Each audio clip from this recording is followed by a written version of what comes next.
दीपू? कुछ बोलता क्यों नहीं? पता ना क्या बोला दीदी ने। हाँ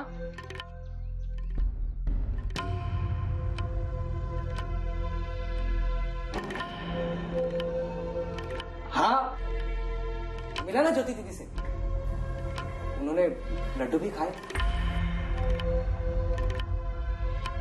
बहुत अच्छे लगे।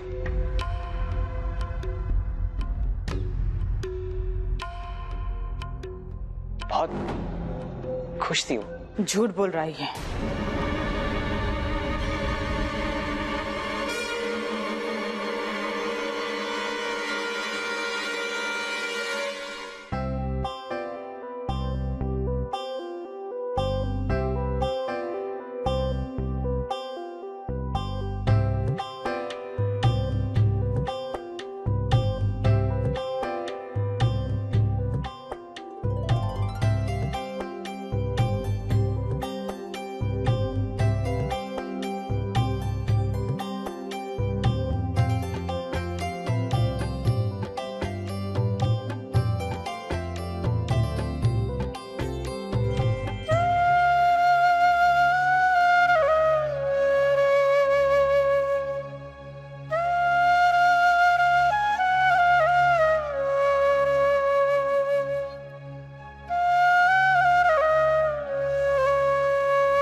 पंकज, तो हाँ, सदा सुखी रहो तुम दोनों।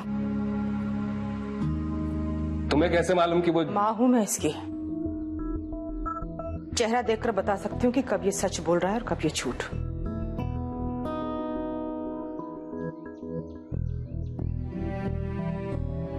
बता दीपू, क्या हुआ वहां पर? क्या तुझे दरवाजे से इन्होंने लौटा दिया, या घर के लड्डू बने देखकर तेरा मजाक उड़ाया? भरोसा नहीं है उनका, बड़े लोग हैं वो, महंगे महंगे गिफ्टों की आदत है उन्हें। ज्योति बेटा, ये छोटा सा गिफ्ट तुम्हारे लिए। Thank you. और ये मेरे दामाद के लिए। पंकज लो। Thank you very much. और ये गिफ्ट है बड़ी माँ के लिए, बड़े पापा के लिए, छोटी माँ के लिए, हाँ उदय प्रतीक के लिए और सर्वेंट्स के लिए। कल्पना, ये सब इन सब की क्या जरूरत थी? अरे वाह, ऐसे कैसे जरूरत नहीं थी? कल्पना की सबसे प्यारी सहेली और मेरी लाडली बेटी शादी करके पहली बार घर आई है, उसके लिए जितना भी करो उतना कम है।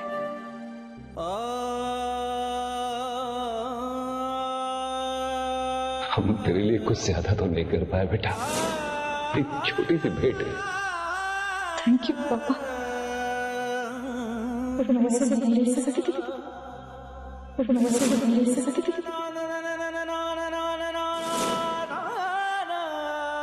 तुझे तो मना भी नहीं कर सकती।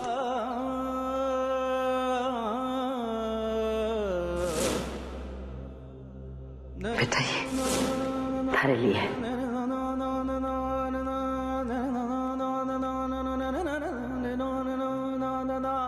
ले बेटा।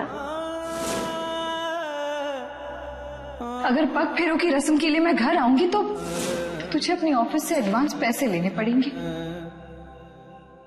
और फिर माँ और पापा मुझे खाली हाथ तो नहीं भेजेंगे ना। लेकिन दीदी ऐसा भी तो। लेकिन क्या दीपू, हर महीने तेरी सैलरी से पैसे कटेंगे, फिर रोज की जरूरतों का क्या?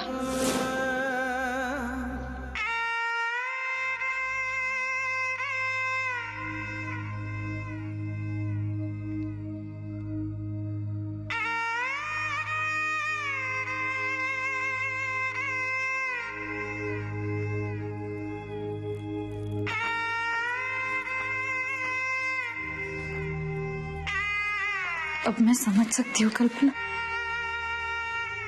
पग फेरे के लिए मना करके मैंने सबको कितना दुख दिया होगा।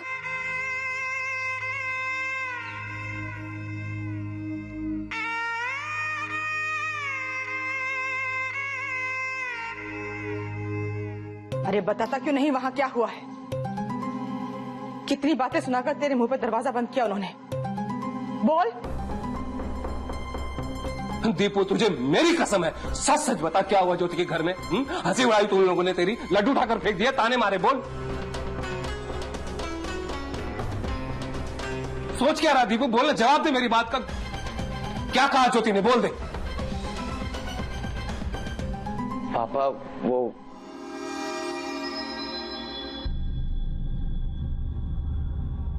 ज्योति दीदी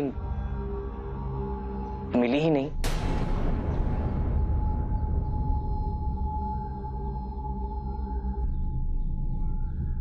वो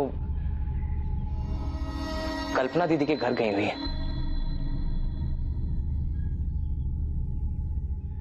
पग फेरे के लिए, फेरे के लिए, पग फेरे के लिए, फेरे के लिए।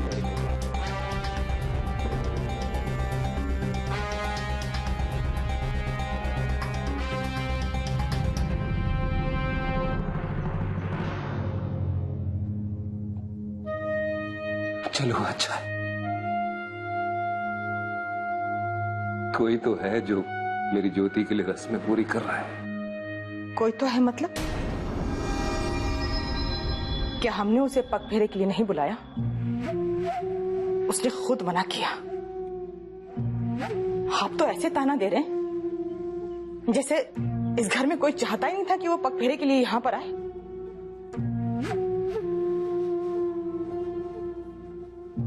कितना कहा उसे, कितना मनाया, लेकिन वो नहीं मानी।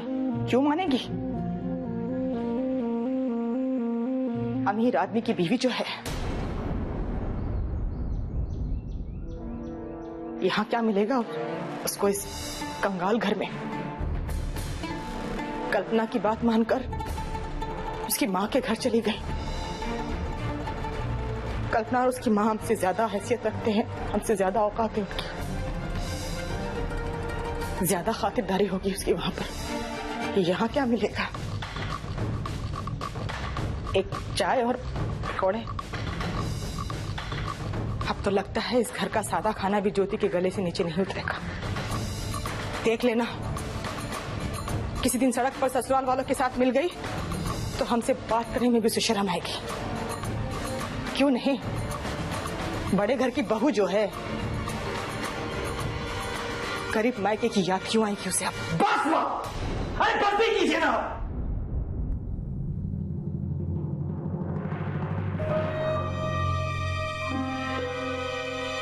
सच सुनना बुरा लगता है बेटा, लेकिन मैं जानती हूँ। कुछ नहीं जानती माँ, कुछ नहीं जानती।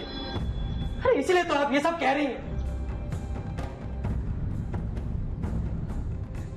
मैं अपना मुंह बंद रखना चाहता था, मगर ज्योति दीदी के बारे में आपकी ये सोच मुझे बोलने पे मजबूर कर रही है। क्या आपको पता है कि ज्योति दीदी ने पग फेरों पे आने के लिए किस लिए मना किया? कि एक रस्म निभाने के लिए हमारे परिवार को महीनों भर की तंगी को झेलना ना पड़े।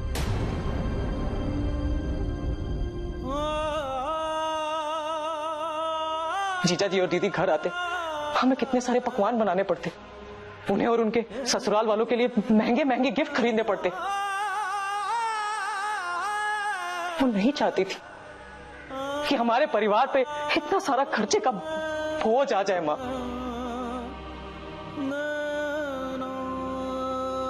वो नहीं चाहती थी कि कुछ पल की खुशियों के लिए पापा की मेडिसिन या ये सुधा की किताबों में भी कटौती हो।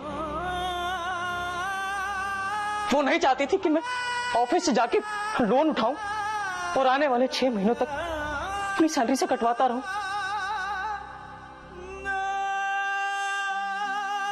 हमें अपनी शान दिखाने या हमें छोटा दिखाने के लिए नहीं, बल्कि हमारे परिवार को कोई तकलीफ ना हो, इसीलिए पग फेरों पे आने के लिए मना किया था। मां, समझिए आप?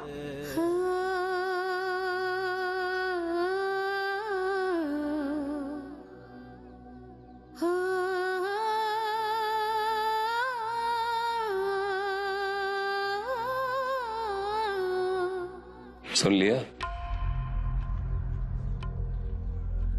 ज्योति ने इस घर में पग फेरे के लिए क्यों मना किया सुन लिया ना तुमने।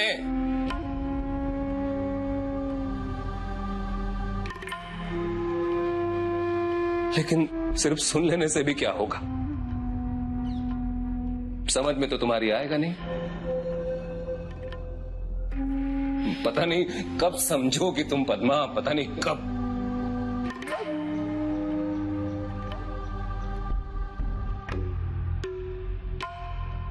अरे क्या नहीं किया ज्योति ने इस घर के लिए। इतने बड़े घर में जाने के बाद भी हमारी भलाई के बारे में सोचती है वो, लेकिन तुम अपनी आंखें बंद किए बैठी। मुझे तो लगता है ज्योति को गलत समझने की कसम खा रखी है तुमने। वो बेचारी अगर इस घर के लिए जान भी देती ना तो भी तुम्हें चैन नहीं आएगा। बस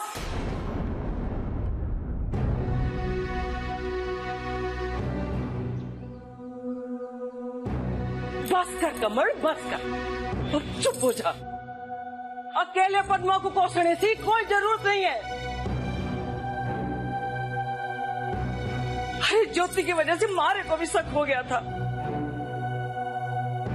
कि छोरी को क्या हो गया है। ये ऐसी बात लोग तेरे बातें क्यों कर रही है, बदल क्यों गई है छोरी।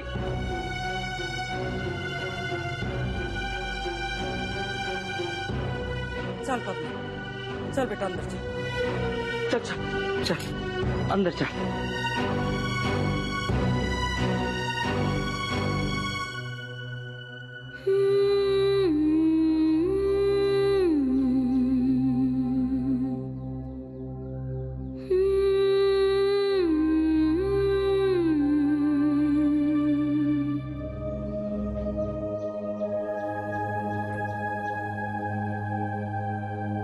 मां, ज्योति ने किस कारण से इस घर में पग फेरे की रस्म के लिए ना किया ये तो मैं नहीं जानता था, लेकिन मैं सच कहूं मेरी आत्मा कहती थी कि उसकी ना के पीछे कोई न कोई कारण जरूर है।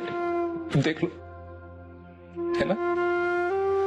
अरे सारा जीवन तो उसने हम सब के लिए जिया है, यूं ही किसी का दिल नहीं दुखा सकती वो। नहीं, मुझे अपनी बेटी पर नाज है और शर्मिंदगी भी है अपनी लाचारी पर और हम सब की मजबूरी पर। पर मां, शर्मिंदगी होनी चाहिए, क्यों नहीं हो। वो बच्ची दोनों हाथों से लुटाती रही और हम हाथ पसारे लेते रहे, बदले में कुछ भी नहीं दे पाए उसे हम। मां, हर लड़की का यही तो अरमान होता है कि उसके घर वाले मिलजुल कर खुशी खुशी उसकी शादी की रस्में निभाएं, और हम लोग उस बच्ची के लिए वो भी नहीं कर पाए। छोरे छोरे क्यों दिल दुखाता है। अरे मारे को भी कम आड़ो था कि छोरे के दिल में क्या चल रहा है। इसी बात का तो अफसोस है मां कि मुझे भी नहीं पता चल पाया, लेकिन इतना जरूर यकीन था कि इसके पीछे कोई न कोई कारण जरूर है।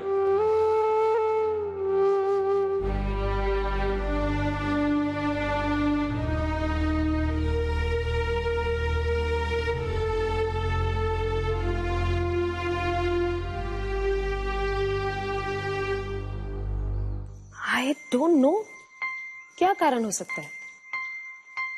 अपने तो अपने ही होते हैं ना, उनका दिल दुखाना पड़े ऐसी कौन सी मजबूरी। आप ठीक कह रही है माँ, ये बात तो मेरी भी समझ में नहीं आ रही है।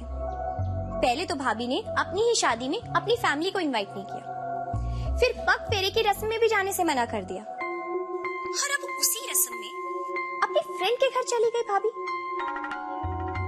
वेरी स्ट्रेंज ना। इसका मतलब तो यही हुआ ना माँ कि भाभी के लिए अपने घर वालों से ज्यादा इम्पोर्टेंट अपनी फ्रेंड है। मैं खुद भी हैरान हूँ मिनल, वो क्या चाहती है, क्या है उसके दिल में, समझ में नहीं आ रहा है। मिनल एक मिनट मैं रखती हूँ बेटा, भी बाद में बात करें। रक्षाबंधन पे तू आ रही है ना, तब आराम से बैठ के बात करेंगे। और कोई प्लान तो नहीं है ना तेरा? अरे ऐसे कैसे माँ, 3 भाइयों की अकेली बहन हूँ, दुनिया के किसी भी कोने में रहूं, लेकिन राखी के दिन मुझे तो अपने घर आना ही है। अच्छा ठीक है, फिर I see you then. Bye. Okay bye, you take care mom.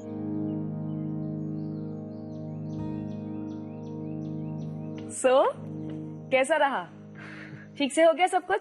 हाँ छोरी माँ, बहुत अच्छा था। कल्पना और उसकी मम्मी ने इतने प्यार और अपनेपन के साथ सारी रस्में निभाई कि मैं क्या बताऊं। बहुत अच्छा लगा। गुड।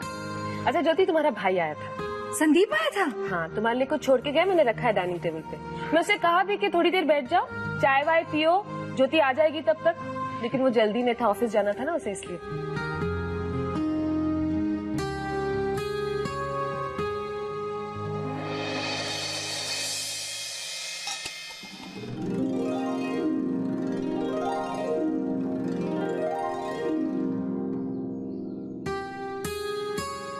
दादी के हाथ के बने लड्डू।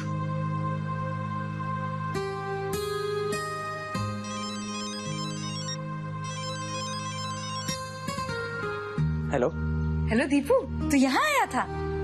हाँ दीदी, वो आज आपकी पसंद के लड्डू बने थे यहाँ, वही देने चला आया था। अरे तो थोड़ी देर वेट कर लेता ना, मैं बस कल्पना के घर गई थी, वो आज।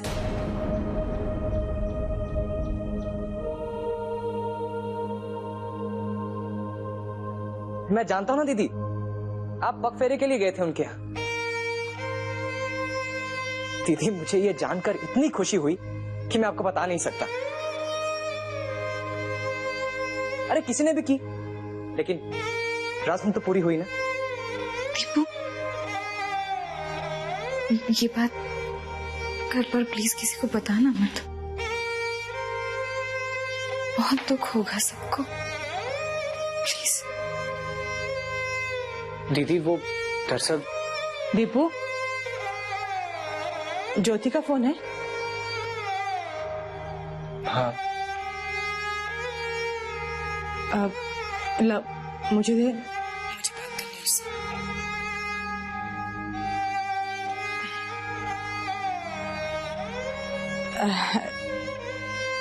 ज्योति बेटा, वो मैंने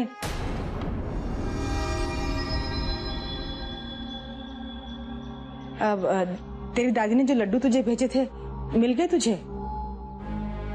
हाँ माँ,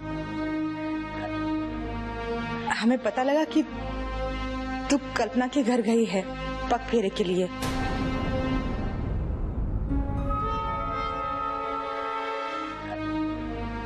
हमें पता लगा कि तू कल्पना के घर गई है पग फेरे के लिए।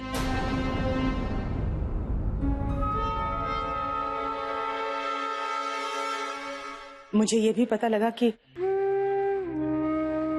तूने यहाँ आने से क्यों मना किया था। दिल से कहूं, बहुत अच्छा लगा ये जानकर कि तू आज भी हमारा बहुत ख्याल रखती है, बहुत चिंता करती है हमारी। आज भी हम पर अपनी तरफ से कोई बोझ नहीं डालना चाहती। बस मैं ही ना समझती जो तुझे समझ नहीं पाई। हो सके तो मुझे माफ कर देना बेटा।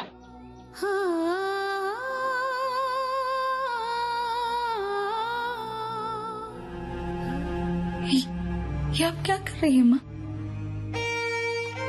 आप क्यों मुझसे माफी मांग रही है? मैंने ऐसा कुछ भी नहीं किया जिसके लिए आपको शर्मिंदा होना पड़े।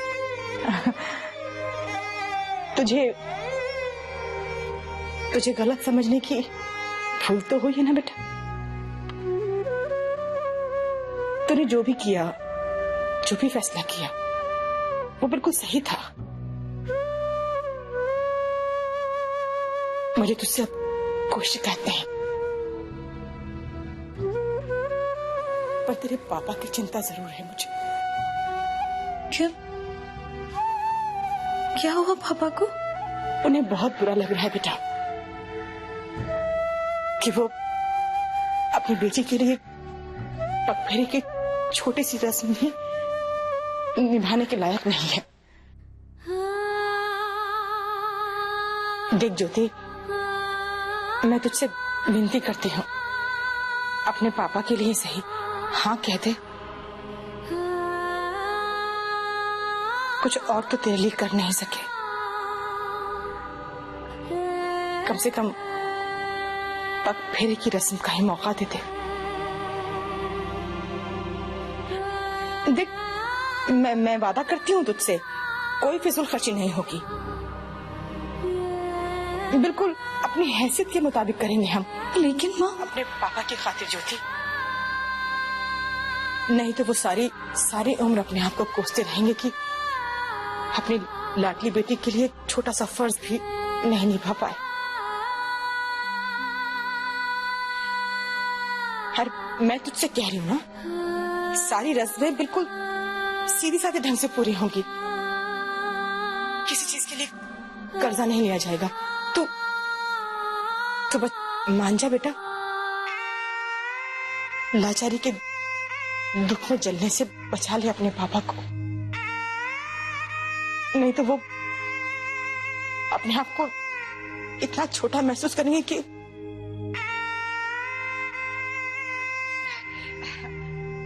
देख बेटा, तू ना अच्छी तरह धीरज से सोच ले, फिर जवाब देना।